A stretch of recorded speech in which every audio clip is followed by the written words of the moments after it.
What does someone else's lived space, time, body or human relationships have to do with you? Well, if you're just being nosy, then it's none of your business. But there's always a but. If you are trying to find ways to connect with your target audience to enhance how you effectively visually communicate, well, in the logic of design, abductive reasoning, we need to know. Welcome to Semiosis 101, Season 2's 16th semiotic video.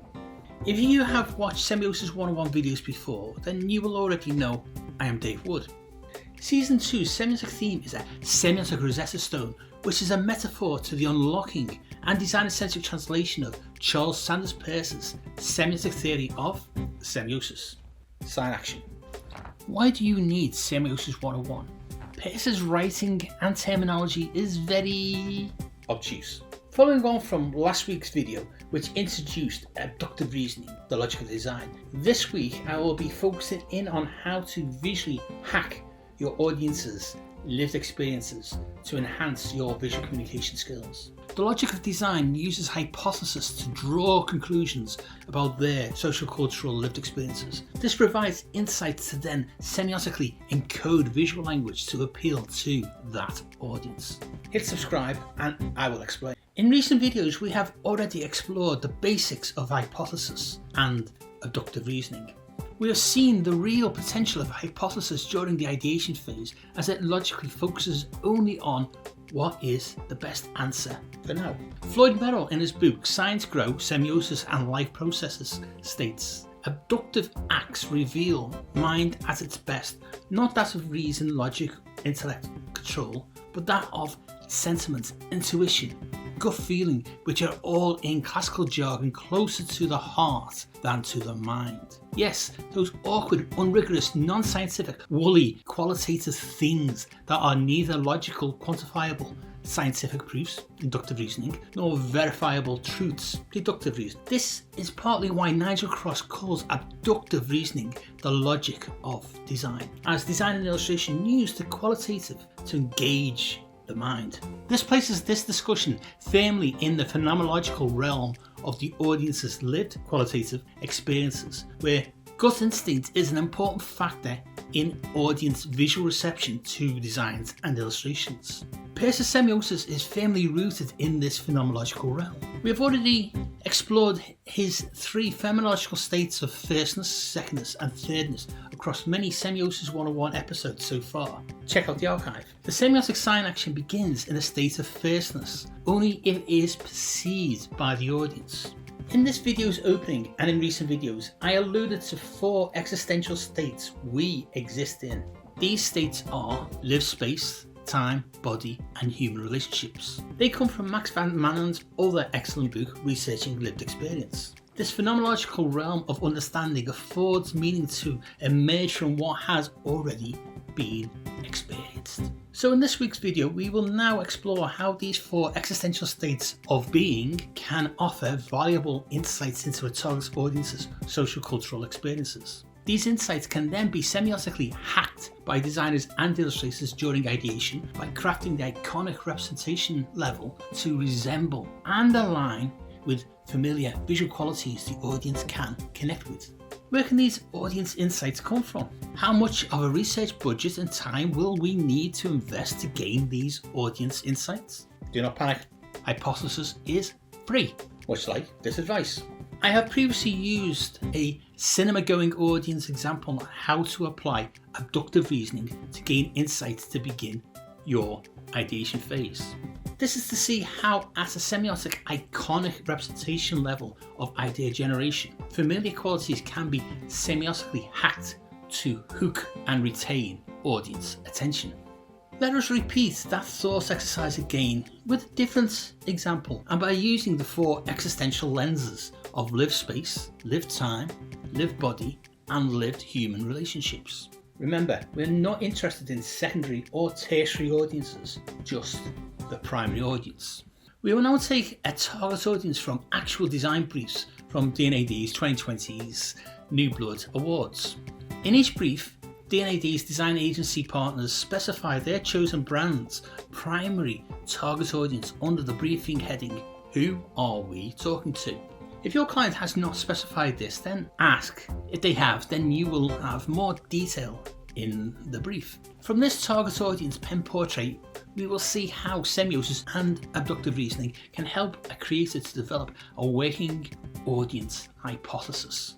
Out of the tutor pack of briefs, I have shortlisted 4 target audiences from 4 brands 2020 briefs. They are Audible's leisure upgraders, HSBC's airport visitors, Intel's overwhelmed, and VBAT's bike hires. In this week's video, we will only use one brief, so I will use the other target audiences in the last few videos of Semiosis 101 Season 2. So, as randomly as I can, I have selected bike hires for this exercise, and we'll cover the other 3 in future Season 2 videos. So, subscribe and come back to catch them all. Okay, who are VBAT's primary target audience? If you look at VBAT's brief, written with the brand agency Superunion, the client's ask from the creative is to reimagine the identity of a local bike hire scheme in a city of your choosing. In the next section of the brief, VBAT Superunion specify who are we talking to, tourists and locals. The possibilities are endless. Your identity should seek to inspire a wealth of people to take up cycle hire in your chosen city, from encouraging locals that cycling to work is more fun, to promoting all your chosen city has to offer on the saddle to someone who has never been there before. Possibilities are endless. Okay, we have already established creatives cannot visually communicate a specific concept to everyone. So how can hypothesis, abductive reasoning, the logic of design, and semiosis help the creative here to target a primary audience? Through the existential lenses we are taking in this video, let us look at tourist locals in live, space, time, body, human relationship contexts. A tourist is only a local person in someone else's locality. They are still cognitive human beings and not aliens. Socio-cultural context will be different, language may be different, currency may be different, the locale may be unfamiliar to them, and the liminal spaces of their everyday actions may differ, e.g.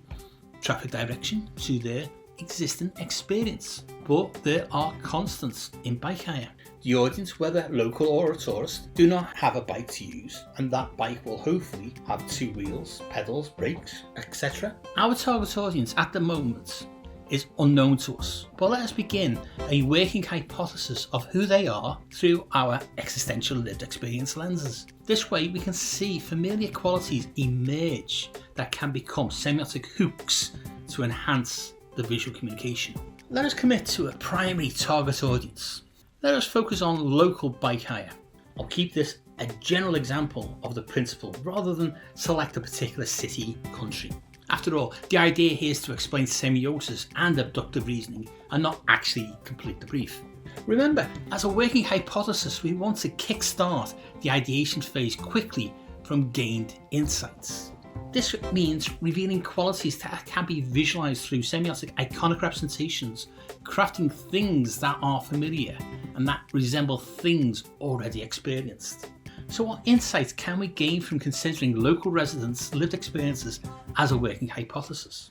Well, initially we can say the target audience will be knowledgeable of their local streets, the traffic directions, the geography of the area, etc. Lived space. Locals will have more understanding of local traffic conditions they will cycle through during different periods of the day, lived time. They will individually know their own fitness levels and the size of bike they need, lived body. The last initial insight in the context of bike hire is that they individually have past experiences of financial transactions, lived human experience. So far, none of this is groundbreaking, is it? That is the point. It does not have to be arcane and mysterious. The logic of design starts from the known and reveals the unknown. Now, this unknown, through applying abductive reasoning, leads the creative to the best possible explanation for now. The ideation phase is the period of daring to fail, where creative solutions can be tested, where semiotic iconic representation can be crafted. To end this 16th Season 2 video, we can conclude that insights into our target audience can be made quickly. The 4 existential states of an audience, space, time, body, human relationships, offer creators 4 lenses to view any potential audience. Firstly, the primary audience's lived experiences offer creatives exponential clues on how to semiotically attract and retain their attention. The example brief's first sentence did state the possibilities are endless. Secondly, with abductive thinking, those possibilities as to whom our audience are have just got more focused. This existential focus can now lead to revealing experiential qualities of familiar things or things which, in the context of visually communicating to that audience, resemble visual qualities the audience already have experience of. Come back next week to semiotically wear an experience from a hypothesis. I am Dave Wood, a design educator and researcher, a published design author, and I've worked commercially as both a freelance illustrator and graphic designer. The guy behind the theory, Charles Sanders Peirce, was a philosopher, a mathematician, and a theorist. But he was not a creative. Each week on this Scout Scott Semiosis 101 YouTube channel, I will post at least one 10-minute explainer video on an aspect of Peirce's pragmatic semiotic theory. Each video will feature a take-home piece of applicable semiotic theory, and they do interconnect to build up your understanding of semiosis. Each free Semiosis 101 10-minute video will use design-centric terms instead of theoretical language. As a fellow creative and a published design author, I have a link in the description to my Scout Scott website. If you're interested in reading my semiotic Rosetta Stone academic writing, then you can visit my academia.edu link in the description. Any other books on Peircean semiotics or design I have mentioned in the videos are also listed in the description. Check them out too. On the Semiosis 101 Substack semiotic resource, I have support materials for both free and paid subscribers. There are full annotated reading lists, video transcripts, 5-minute reads, plus other goodies and exclusive Semiosis 101 merchandise. The Substack link is in the description. Thanks for watching. Check out the other Semiosis 101 videos, like and share them with your friends. And hit the bell and subscribe buttons to be notified when next week's free Semiosis 101 video is published. You can also follow Semiosis 101 on the socials for updates. It is Semiosis 101 on Instagram and Twitter. See you all again next week for more Semiosis 101 to help illustrators and designers to enhance your visual communication skills.